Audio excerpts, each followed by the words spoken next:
This is such a treat for me to be able to speak with you and to be able to share this interview during our TRLE fundraising weekend. So thank you so much for agreeing to this. I thank you. What region of the world are you speaking to me from? Well, Czech Republic. Lovely. I live in Czech Republic and I was born here. Some people actually know it as Czechoslovakia, but Czechoslovakia is no more. And every fans know that Lara was there. That's true. Specifically Strahov. That's right. That's right. And we wished that was more fully fleshed out in AOD. Another cold, dark city. Great. Tell me, what are your origins of finding Tomb Raider or Tomb Raider finding you? Well, Tomb Raider found me because my aunt lived across the river in our city and we visited her basically like 2 or 3 times per week.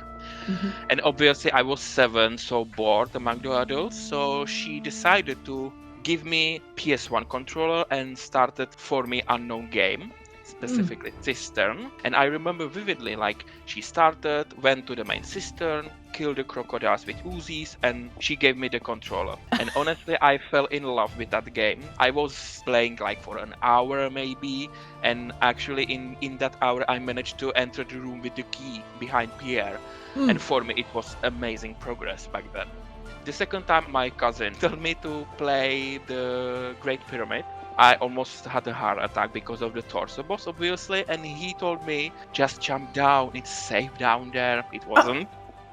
So yeah, he was teasing me, but honestly, after like 6 months, my mom bought the game for me, and I instantly fell in love. My mother fell in love with that game, my aunt, my uncle, my cousins, except my father. He hates Tomb Raider, not because he doesn't like the game, but we went to visit our aunt and everyone else was sitting around my uncle who was playing Tomb Raider, and we were watching, telling me what to do.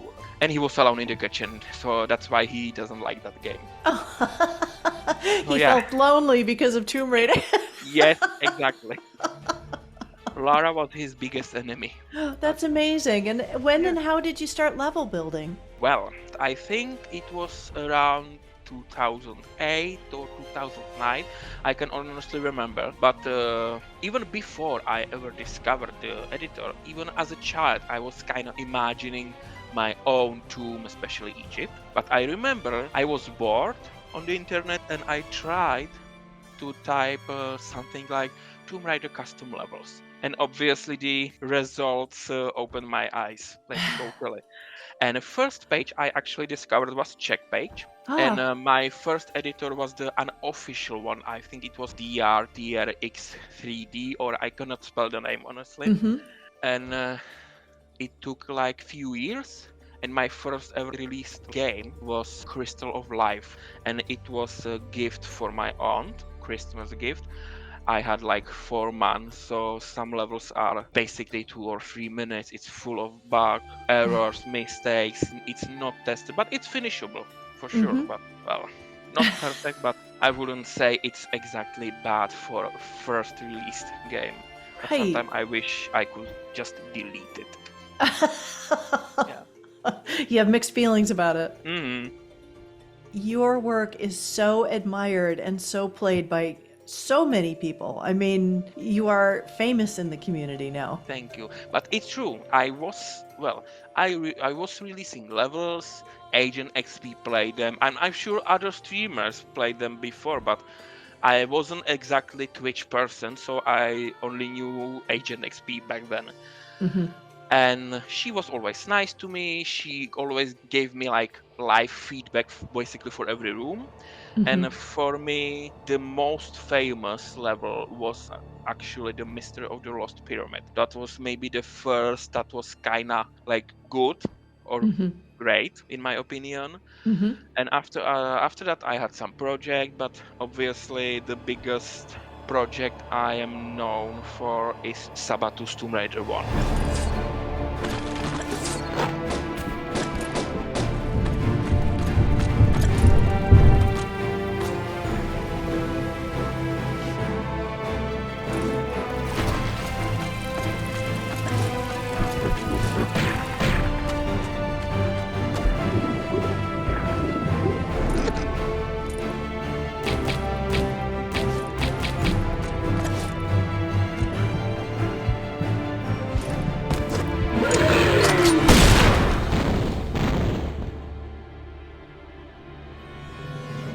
even I was surprised that every time I opened a Twitch, there were streamers. At that time, I had many streamers, and everyone was playing my Tomb Raider 1. And I was really surprised and happy. You mentioned Agent XP. Are there other builders that you admire? Definitely. First author I started admire, and I admire her since, was T-Tak. Because her Himalayan Mystery was actually the first next-gen level I ever played, and I basically loved every level she released.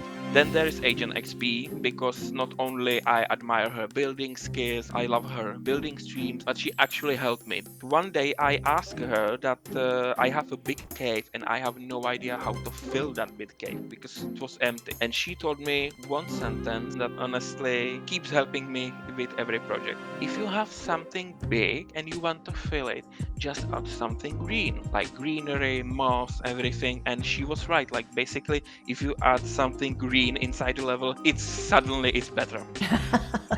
So yeah, she is another one, and obviously I have few more. Feather is, in my opinion, the master of the classic engine TR1, 2, and 3, especially since he managed to create really amazing levels with the unofficial editor before. He was using for a long time. And there are few other authors I really love. For example, for some people, they may be not exactly known, but it's Black Wolf, Leok 1995, Mahetus, Tomb Explorer, even though Tomb Explorer released just one game, but I loved it. And obviously Delka with his levels, especially Legend Remake. And also Martini. The reason why I admire him is the fact that he's not afraid of using anything, like alien trees. That's another reason. But yeah, there are other people I admire. Not only builders, streamers. Agent, Steve of War, obviously. I really like your stream because you're so calm and you're not like rude. You're not easily like mad for the level. So yeah.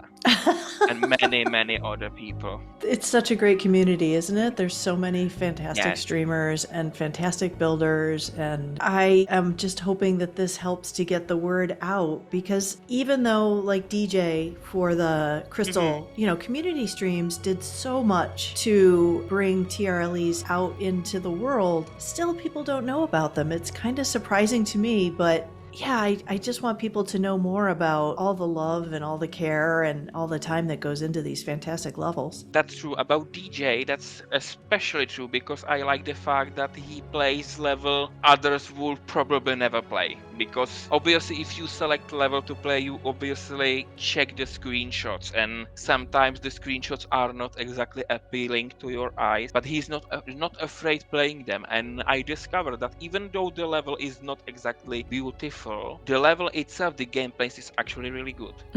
So yeah, we need more people.